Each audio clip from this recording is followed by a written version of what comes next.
Hi viewers, Pathanamthitta ജില്ലാ കലോത്സവത്തിൻ്റെ കുറച്ച് വിശേഷങ്ങൾ പങ്കുവയ്ക്കാനാണ് ഞാൻ ആഗ്രഹിക്കുന്നത്. എൻ്റെ കഥകളി കളരിയിലെ സഹപാഠിയായ വിദ്യാർത്ഥിനിക്ക് വേണ്ടിയാണ് ഞാൻ ജില്ലാ കലോത്സവത്തിൽ എത്തിയത്. ആ സഹപാഠിക്ക് ഒരു പ്രോത്സാഹനം എന്നോണമാണ് അവിടെ എത്തിച്ചേരുവാൻ സാധിച്ചത്.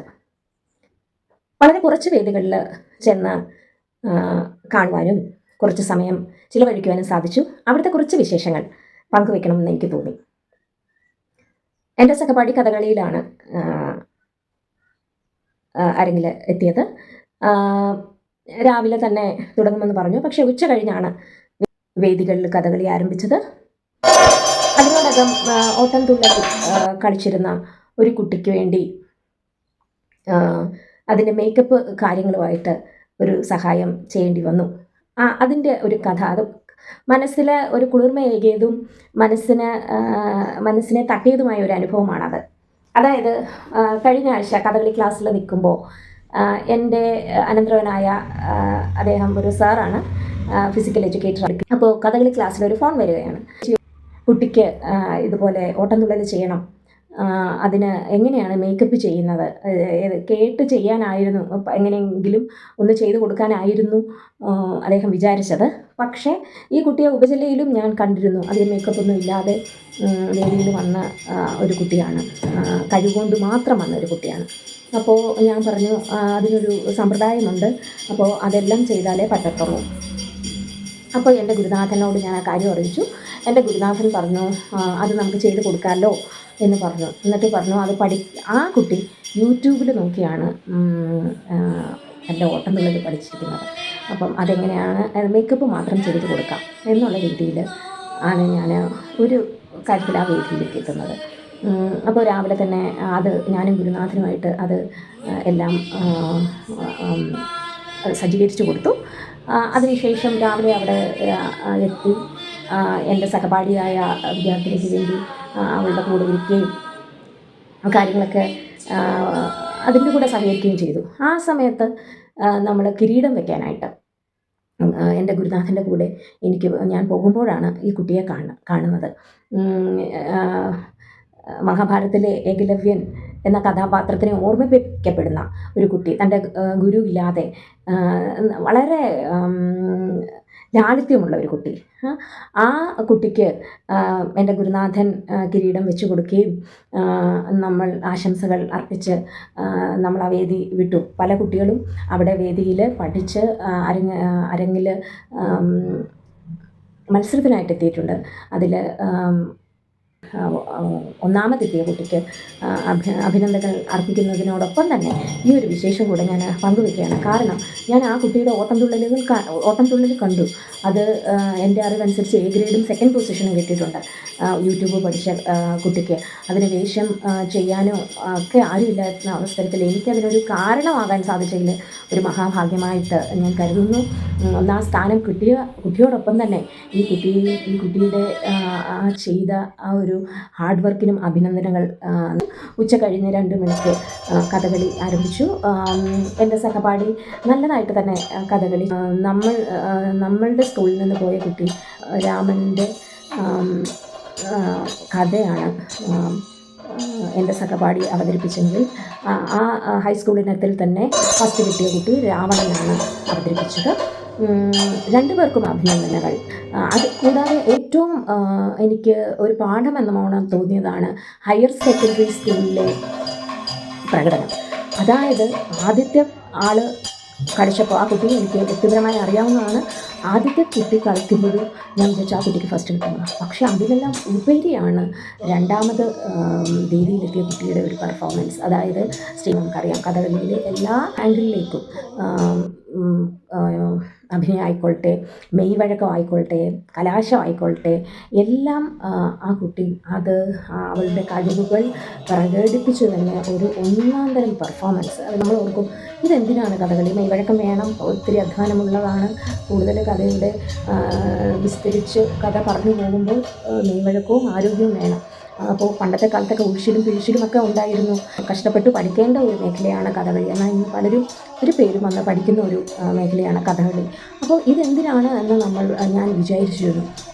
പക്ഷേ ആ കുട്ടി പെർഫോം ചെയ്യുന്ന കാണുമ്പോഴാണ് അത്രയ്ക്കും, അതായത് കഥകളി ചെയ്യുമ്പോൾ മുഴുമണ്ഡലത്തിലിരിക്കുവാനും അല്ലെങ്കിൽ കിടക്കുവാനും ഒക്കെ ഇത്തിരി പാടാണ്. അപ്പം അതൊക്കെ ഒരു ഞൊടിയിടയിൽ തന്നെ ചെയ്യുകയും അതേപോലെ തന്നെ അത് ഭാവപ്രകടനങ്ങൾ അത് രസികരിലേക്ക് അല്ലെങ്കിൽ ഓഡിയൻസിലേക്ക് എത്തിക്കുകയും ചെയ്ത ഒരു പെർഫോമൻസ് തന്നെയായിരുന്നു കഥകളിയിൽ. അതുകൊണ്ട് ഹാറ്റ്സ് ഓഫ് ടു യു. അത്ര നല്ലൊരു പെർഫോമൻസ് ആയിരുന്നു. പിന്നെയും സമയമുള്ളതുകൊണ്ട് ഞങ്ങൾ കുച്ചിപ്പുടി ഇതിൽ ഞാൻ ഇടയ്ക്കൊന്ന് പോയി വിസിറ്റ് ചെയ്തിരുന്നു UP സെഷൻ. പക്ഷേ അത് കുറച്ച് നേരം ഇരിക്കാൻ പറ്റിയിട്ടുള്ളൂ. മകളും കൂടെ വന്നപ്പോൾ ഞങ്ങൾ ഒരുമിച്ച് കുച്ചിപ്പുടി വേദിയിലേക്ക് പോയി. അവിടെ കണ്ട ഒരു ഹൈ സ്കൂളിൻ്റെ പെർഫോമൻസിൽ ഇപ്പോൾ ഫസ്റ്റ് നേടിയ കുട്ടി ഔട്ട്സ്റ്റാൻഡിങ് തന്നെയാണ്. കൺഗ്രാജുലേഷൻസ്. കാരണം perfect move, perfect poses, perfect ഭാവാഭിനയം, ഇതെല്ലാം ഒത്തുചേർന്ന ഒരു പെർഫോമൻസ് തന്നെയായിരുന്നു ഈ വർഷത്തെ കുച്ചിപ്പുടി പെർഫോമറുടെ ഫസ്റ്റ് കിട്ടിയ ഹൈസ്കൂൾ കുട്ടിയുടെ. കാരണം ബീറ്റ് ചെയ്യാൻ ആരും ഇല്ലാത്ത തരത്തിലുള്ളൊരു പെർഫോമൻസ് കാഴ്ചവെച്ചു. ഇന്ന് രാവിലത്തെ പത്രം കണ്ടപ്പോൾ ആ വിദ്യാർത്ഥിനിക്ക് തന്നെയാണ് ഭരതനാട്യത്തിന് ഫസ്റ്റ് എന്ന് അറിയുകയുണ്ടായി. No wonder. കാരണം കുച്ചിപ്പുടി പെർഫെക്ഷനിലേക്ക് എത്തണമെങ്കിൽ നമ്മൾ സാധാരണ ഭരതനാട്യം കളിച്ചിട്ടാണ് കേരളത്തിൽ. അങ്ങനെ നിർബന്ധമില്ല, എങ്കിലും പഠിക്കാം. അപ്പോൾ ഭരതനാട്യം എന്തായാലും നന്നായിരിക്കുന്നതല്ലേ ഞാൻ വിശ്വസിക്കുന്നു. അതുകൊണ്ട് അതിൽ നല്ലൊരു അഭിനന്ദനം തന്നെ അർഹിക്കുന്ന ഒരു കുട്ടിയാണ് ഈ വർഷത്തെ കുച്ചിപ്പുടി ഹൈസ്കൂളിൽ നിന്ന് സെലക്ട് ചെയ്യപ്പെട്ട കുട്ടിയെന്ന് ഒരു പ്രേക്ഷക എന്ന നിലയിൽ ഞാൻ പങ്കുവയ്ക്കുകയാണ്. UPയുടെ കണ്ടിട്ടില്ല. അതേസമയം ഹയർ സെക്കൻഡറി അത് എനിക്ക് പറയാതിരിക്കാൻ പറ്റുന്നില്ല. കാരണം വാശിയേറിയ ഒരു മത്സരം തന്നെയായിരുന്നു. ഫസ്റ്റ് കിട്ടിയ പാർട്ടിസിപ്പൻറ്റിന് അഭിനന്ദനങ്ങൾ. എങ്കിലും എനിക്ക് 4 പേര്, ഞാൻ വിചാരിച്ചു അവരുടെ കോമ്പറ്റീഷൻ കണ്ടപ്പോൾ ജഡ്ജസിന് വളരെയധികം ബുദ്ധിമുട്ടാകുമല്ലോ ജഡ്ജ്മെൻ്റ് എന്ന് തോന്നിയ 4 പെർഫോമൻസും കൂടി ഞാൻ ഒന്ന് ഷെയർ ചെയ്യണം. അതിൽ ഒന്ന്, നമ്മൾ പറയില്ലേ, ഒരു പെർഫോമൻസ് ചെയ്യുമ്പോൾ രസികരിൽ, അതായത് ഓഡിയൻസിൽ രസം ജനിപ്പിക്കണം. അങ്ങനെ അത് എൻഡ് ചെയ്യുമ്പോൾ ഒരു പിൻ ഡ്രോപ്പ് സൈലൻസിലേക്ക് കൊണ്ടുവന്ന ഒരു പെർഫോമൻസ് ആയിരുന്നു അത്. ആ പെർഫോമൻസിൽ അഭിനയവും എല്ലാം നന്നായിട്ട് തന്നെ, ഒന്നിനൊന്നിനും മെച്ചപ്പെട്ടതായിട്ട് അളവുകളുമെല്ലാം നന്നായിട്ട് തന്നെ ചെയ്തിരുന്നു. അതിനകത്ത് പാഞ്ചാലി വസ്ത്രാക്ഷേപം, നരസിംഹമൂർത്തിയുടെ വിഷ്ണു അവതാരത്തിൻ്റെ നരസിംഹമൂർത്തിയുടെ, അതായത് കൃഷ്ണൻ ഒരു ബാലനായിട്ടുള്ള കൃഷ്ണനെ നമ്മളത് വളരെയധികം രസിക്കും. ആ രീതിയിൽ അതിനെ കൊണ്ടുവന്നിട്ട് 2 സ്റ്റോറി ഓഡിയൻസിലേക്ക് എത്തിക്കുക എന്നുള്ളതായിരുന്നു.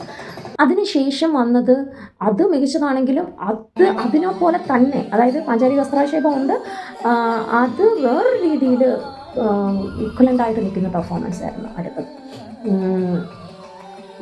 വേറൊരു പെർഫോമൻസ് എനിക്ക് തോന്നിയത് അതിനകത്ത് ഒരു രസം ജനിപ്പിക്കുന്ന പെർഫോമൻസ് ആയിരുന്നെങ്കിലും അതിനകത്ത് ആ കുച്ചിപ്പുടിയുടെ ഒരു ഫോം, ചിലർക്ക് ചിലപ്പം ഭരതനാട്യം ചെയ്യുന്നവർക്ക് കുച്ചിപ്പുടി ചെയ്യുമ്പോൾ ഭരതനാട്യത്തിൻ്റെ ഒരു ടിഞ്ച് വരും. പക്ഷേ അതല്ലാതെ കുറച്ചുകൂടെ നന്നായിട്ട് വന്നിരുന്നു ആ ഫോം. അപ്പോൾ ഒന്ന് കുറയുമ്പോൾ ഒന്ന് നന്നായിട്ട് നിൽക്കുന്നു. അപ്പോൾ ഇതിലൊക്കെ എങ്ങനെയാണ് ആ ജഡ്ജ്മെൻറ്റ് പോകുന്നത് എന്നുള്ളത് വളരെ ക്രൂഷ്യലായിട്ടുള്ള ഒരു പെർഫോമൻസ് തന്നെയായിരുന്നു കുച്ചിപ്പുടിയുടേത്.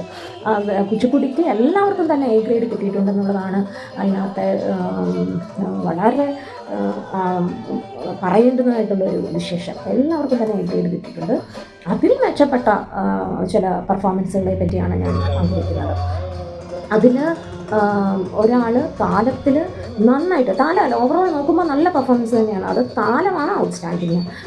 അഭിനയമായിക്കോട്ടെ, കണ്ണുകളുടെയും കൈയുടെയും അടവുകളും എല്ലാം തന്നെ ഈ പെർഫോമൻസിൽ നല്ലതായിരുന്നു. അപ്പോൾ അവരെ ഒന്നും മാറ്റി നിർത്താൻ പറ്റാത്ത തരത്തിലുള്ള പെർഫോമൻസാണ് ഈ വർഷം പത്തനംതിട്ടയിലെ കുച്ചിപ്പുടിയിൽ ഉണ്ടായിട്ടുള്ളത്. വളരെയധികം ആസ്വദിച്ച് ഒരു ഇടവേളയോടുകൂടി അവസാനിച്ച കുച്ചിപ്പുടി ആസ്വദിച്ച് തന്നെയാണ് നമ്മൾ അതിൽ നിന്ന് പോരുന്നത്. വേറെ ചില വിശേഷങ്ങൾ എന്ന് പറയുന്നത്, അതായത് ചിലർ കൊണ്ടുവന്നിരിക്കുന്നത് ഓഡിയൻസിനെ കൈയടക്കുന്ന തക്കവണ്ണം ഉള്ള 2-3 പെർഫോമൻസ് ഉണ്ടായിരുന്നു. പക്ഷെ അത് കീർത്തനമാണ്, തരംഗം തന്നെ വേണം. കുച്ചിപ്പുടിക്ക് കൂടുതൽ വെയിറ്റേജ് തരംഗത്തിലാണ്. അപ്പോൾ അതുകൊണ്ട് അതായത് ഭൂം ശംഭോയും മഹാദേവ ശിവശംഭോവും അത് നല്ല 2 പ്രസൻറ്റേഷൻസ് തന്നെയായിരുന്നു. നന്നായി കളിച്ചിരുന്നു അത്. അതേപോലെ സത്യവാൻ സാവിത്രി അത് നല്ലൊരു തീം കൊണ്ടുവന്ന് മാക്സിമം പെർഫോം ചെയ്തൊരു പെർഫോമൻസാണ്. സോ എല്ലാ കുട്ടികളെയും അഭിനന്ദിക്കുകയാണ്. കാരണം ഇതൊരു സെമിനാർ പോലെ, ഒരു പാഠം പോലെ കാണാൻ വരുന്ന ഓഡിയൻസ്, എന്നെപ്പോലെ ഒരു ഓഡിയൻസ് അല്ലെങ്കിൽ എന്നെപ്പോലെ അത് പഠിക്കുന്ന അല്ലെങ്കിൽ അത് കാണുന്ന നർത്തകർക്ക് അതൊരു വിശേഷ അനുഭൂതി തന്നെയായിരുന്നു. Congratulations, all the best for the festival. Congratulations.